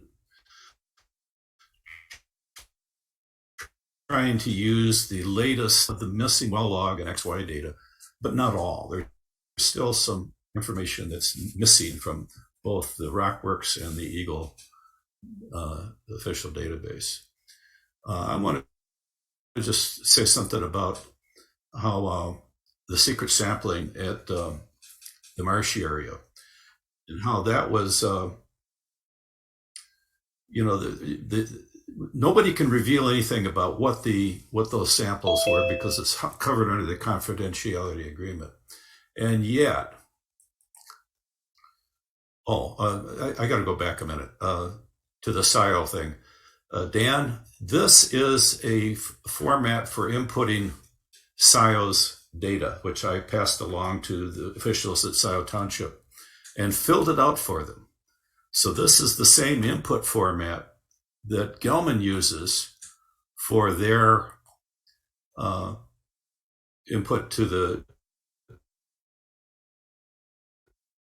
like the date of the sample, which we didn't have details enough to fill in. But this should make it very easy for you to import the SIO sampling into the Gelman database. Now I'm going to jump back to the Marshy area. This is this area that Gelman had to buy, this parcel here, because their dioxin ran off into the Marshy area and contaminated it. Using the export from Rockworks, in particular the Gelman site of contamination, all borehole locations, I was able to download the KML files, the Google Earth map format, and this is what it looks like when you plot it on Google Earth. So here we have the locations for these 20 or 30 some, 28 or 30 different boring locations of the soils of the Marshy area. That was part of the sampling, the secret sampling. We know the locations. We know that they were done in around April because we have from Google Earth. You remember when I showed this image here and mentioned that, those are truck mats and they were going on to do sampling. Well, this is within a month after the confidentiality agreement was signed. So these are the boring locations that were done in April after after the March confidentiality agreement was signed. So we have some of the data. Now, is somebody going to sue Eagle for releasing this data? The problem is, of course, we don't know any details about how deep these are and what the dioxin concentrations were. So I just want to point that out, that in spite of a confidentiality agreement, we have some of the data, but we still lack the well log and sampling results. And there's much other things to do here for Rockworks. Another item. There's been a couple of reports that came out recently, Larry Lemke and Evaluation, and the Ms4 dioxane study. And that again is, let's see, where is it on here? This one here. Yeah, so I have a link to an email exchange I had with Larry about this. The bottom line is, as others have pointed out earlier, we don't have enough data to know how much of that decrease in dioxane levels is through attenuation and how much is just because we haven't had enough sampling to know where the dioxane is escaping past the monitoring locations. So that's enough said about that. And then another item I had was another abstract that came from the U of M School of Public Health. It talked about dioxane as vapor intrusion. So this is a recent study. It's unfortunate that they didn't come to a meeting and get some more updated. Here's the link to that. And the highlights were that vapor intrusion of dioxane from contaminated groundwater is a concern, yada, yada, yada. I'll let you read through the details of this. Now, the study itself is not published yet. Unlike the Lemke study, which for 48 days, it was available for people to look at and download. I don't have a link to that because that would violate the agreements, but you can go to that link yourself. For this one, there is no such link like that. So we have to wait for the publication to come out later this year. Let's see what else is next. The next one is the Ms4 violation. Basically, we already covered that in this quote here, that there's consensus among the lawyers that, Part 201 trumps Part 31. And of course, we've already discussed that. There's a work plan for that, and I guess we're going to finally get a look at that work plan. I'd like to hope that from now on, any work plan will be made public as soon as Eagle gets it, like they used to do when it was the DEQ, so that we can weigh in on it and help those people at Eagle know some of the facts when they're reviewing it, instead of having to do it after the fact when it's too late. But basically, as Rita pointed out, having that Part 31 trump the MS4 basically gives Gelming a pipeline to the river at 280 parts per billion. 280 parts per billion. Just use that, just let it go. Instead of having to build a pipeline, we already have a pipeline. It's the drain. Let's just let it go. And I think that's unacceptable. Finally, I have started updating some of the Tableau public visualizations of all the Gelman data. I have to go back and pull the data over from the Rockworld layers. But again, as you recall, this is what you can get, is something like this. This is a west to east view of all the data. These triangles at the top are the surface elevation, and the circles and the dots, they're really all just circles. Sometimes you can't see the fact that there's a little donut there. Are the screened elevations west to east. Gotta wait for it to refresh here. And this can be played over the years. So I have a video of this, of each of these views, west to east, south to north for the Gelman site. And what you can do is see the contamination spread over the years. And so everything started here and it spread down through all these different layers and got out to this location. Now, what's interesting is that we have some really high concentrations far away from the core site, and we don't know how it got there. There's gap. I will point out here, this is where the dioxane is as of 2020. Still got to update it with the 2021 data. Now, this is the same view of where it isn't as of 2020. So all these dots are where there was non-detect. Now, one of the things that may jump out at you is, well, wait a minute, that looks like some of the same elevations and some of the same extent of the dioxane. And you're absolutely right, because dioxane doesn't spread equally. It tends to go in channels. And if you find the channels, you're in good shape. If you find a channel, you should do contact tracing and say, where did that dioxane come from? And you should continue the contact tracing to find out where is that dioxane going. So you won't find, if you put these two together, you'll find that they're sometimes non-detect, very close to detects, 60 feet. So that's our summary, and I think I've used up my time. But again, I will share this with the CARD core group. So anybody wants to go and look at more details, we'll have links to all of these things I covered. And you can dig as deep as you want, and you can contact me if you have any questions. So I'm done. It's 1:02, and I'm going to stop sharing. Any questions before I go? So thank you, Roger. How are you doing tonight? Actually, you did excellent. You know, we actually give you, I think, 20 minutes. You took 10, and the agenda says we're going to have 10 minutes for non-agenda items. I don't think that we're going to do that. So the agenda includes the reminder that the next meeting is Tuesday, April 5th at 6 p.m. Not in my capacity as executive director of CARD, but just as a friend. I want to note that Sue Schink has been a good friend of CARD and helped us immensely in our efforts to address Gelman. And this afternoon at 5:30, she's having a kickoff event for her next campaign at the Dexter Monument Park. And so I encourage friends of Sue to come on out. I guess we're starting to gather in public again, as scary as that is. And so before I conclude the meeting, is there any comment from anybody else here today?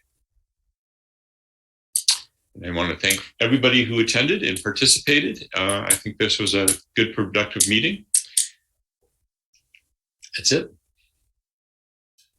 Thank you, everyone. Thank you. Thank you. I'll stay on for a few minutes in case somebody wants to chat with me directly. Yeah.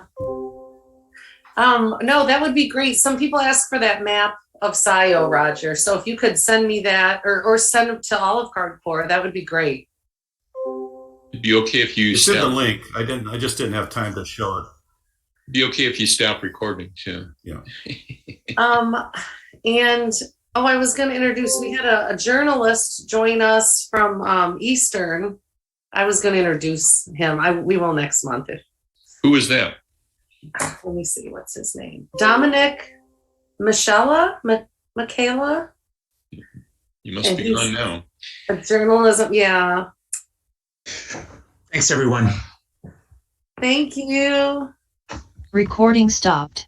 And my neighbor Carol's here. Carol, did you have any questions before you go? She was very concerned about the NPDES permit, and because she's on a well right there, Second Sister Lake. Well, I don't want you to think that I was arguing with you, because I understood Dan to have said at a variety of previous meetings that there was a pending discharge permit application. And so it was news today to hear that there's not even an application. I know. On the other hand, Gelman is fighting the entire order, and they know that we don't want to discharge into Sister Lake. And so for Hanging them, it like bait. For them to not take on something that's contentious is just less work for them. They can focus on the things that aren't contentious. I kind of understand that. I understand why your neighborhood feels threatened by that, on the other hand. Well, we're looking at building a gazebo with the OSI grant money for down there near the dock, but it would be in the flood zone. I mean, all of that will be underwater. I think if it's 5 inches a day added on the surface, is what Patty's Tetra Tech study had. But me and Matt Nod and I are doing a resolution right now. It was my idea, just to have the board have that approved, that we reject the NPDES or any wetlands permit that would have any discharge. So the neighborhood's ready as soon as it does come around. And it gets me thinking when we start as a neighborhood talking about these things, and they're monitoring the lakes and stuff like that. And I'm thinking, well, wait a minute, why should we put any money into monitoring the lakes if they're just going to next year be dumping? I mean, I want to know either way. Of course, we want it denied, but it's almost like we should know either way, you know? Well, one of the things that we protested in the consent judgment was the fact that we didn't want the water to go in the lake, but then the consent judgment said if it doesn't go in the lake, we don't have to do anything at all. You know, and that's now really, they could put it in the Allen Creek drain. this is really their preference, is to simply do nothing. Go ahead, Kathy. I just want to remind everyone of the obvious. This is a campaign year. And so I can't imagine anyone who's running for mayor or from your side of town to agree to this. That's why I wanted it expedited, and I was hoping I'd get a little support from Eagle. Brian, you're still on. Should I take it higher? Should I go to Director Clark? They could pull this right away. Why can't the EG pull it? Why can't somebody pull it? Why can't, I don't know, Judge Connors? Why can't he go back and say, oh yeah, that's right, that was one of those poison pills I didn't want in there? Why didn't Bill Stapleton do it? So anyway. Maybe an email to the mayor, who's also a lawyer. Yeah.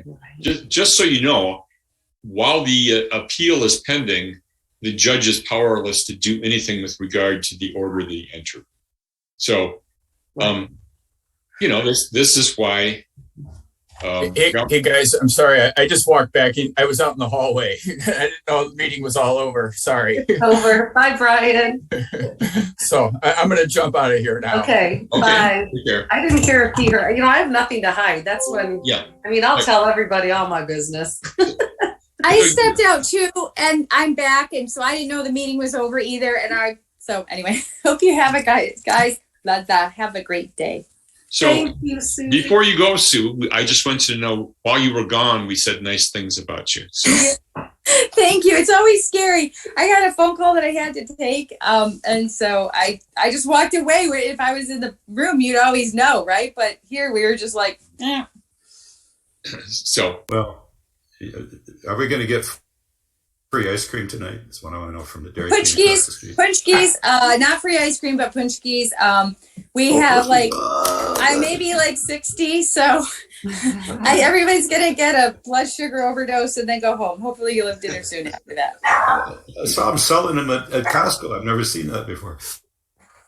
Okay, and we also have a new city attorney who will be coming on board in mid-April.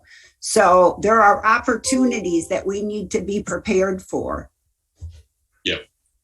Great. All right, I'm gonna go. Bye. Thank you for your work. I really think it's so important that we got EPA to take it, even though it doesn't it's not going very fast, because Eagle's just doing the same thing Eagle keeps doing, which is not really doing it.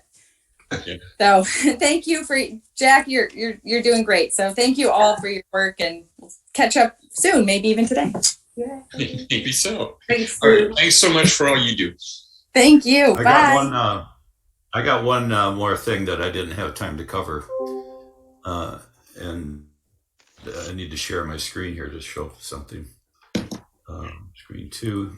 you should be seeing the screen 2 with the Gelman,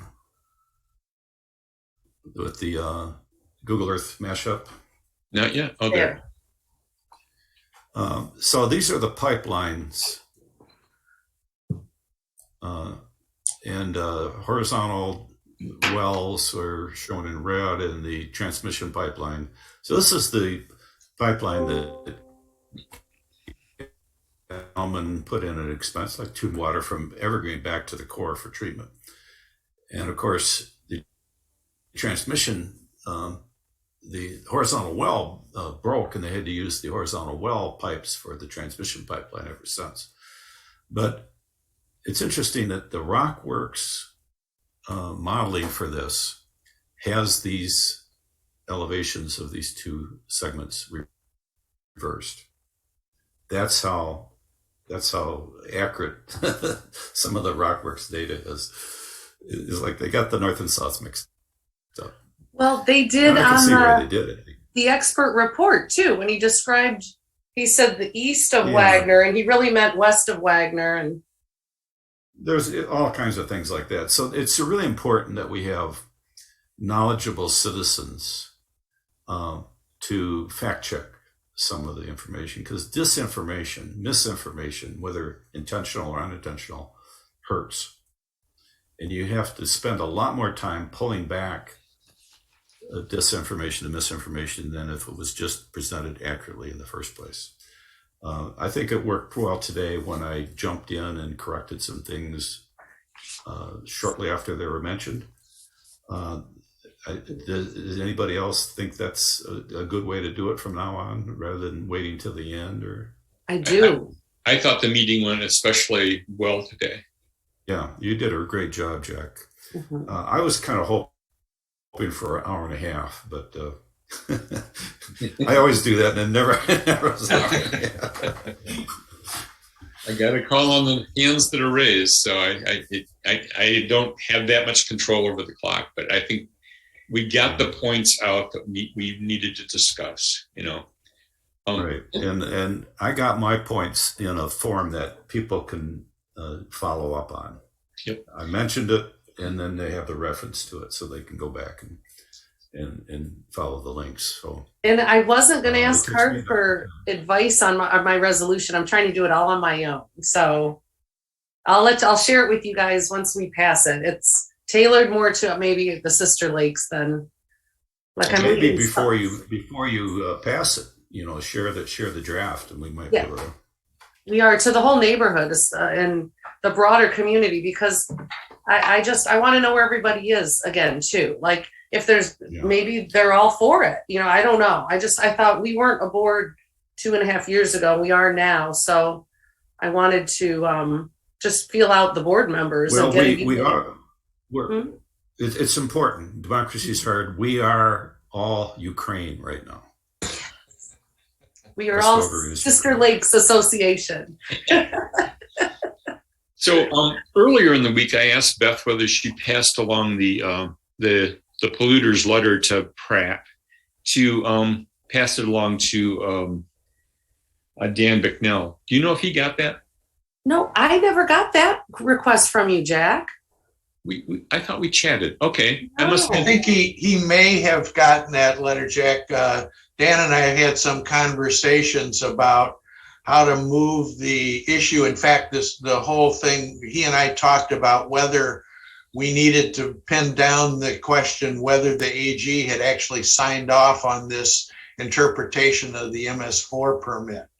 Now, it doesn't mean he got the letter, because he could have, that's been in discussion for some time. So maybe he didn't, but we did have that discussion, which is part of the reason why I wanted to find out if she had weighed in on that. And apparently they're keeping her ignorant of it, Yeah. Well, I think that this should be something that the Ann Arbor City is outraged about. And even, 280 parts per billion, if it gets to that point, going into Argo Falls and the Cascades, whatever that's called, where humans are swimming. And